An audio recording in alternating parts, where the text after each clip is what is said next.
Lors des pourparlers de haut niveau à Djidda, la délégation ukrainienne menée par Andriy Yermak a insisté sur la nécessité de mettre fin au conflit tout en préservant son indépendance et sa souveraineté.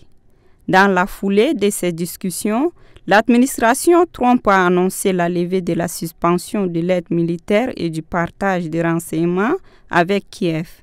Une décision qui marque un tournant dans les relations entre les deux alliés.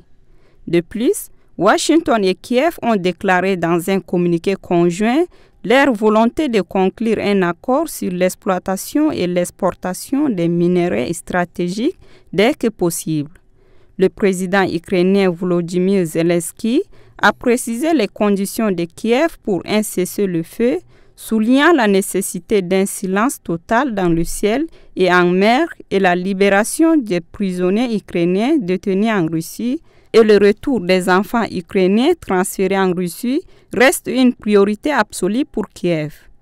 Un porte-parole du ministère russe des Affaires étrangères a déclaré mardi qu'il n'excluait pas un contact avec des représentants américains dans les prochains jours. Le président Donald Trump a annoncé son intention de discuter du plan avec son homologue russe, Vladimir Poutine, potentiellement cette semaine. Actuellement, les forces russes occupent environ 20% du territoire ukrainien avec une présence militaire concentrée dans plusieurs régions clés du pays.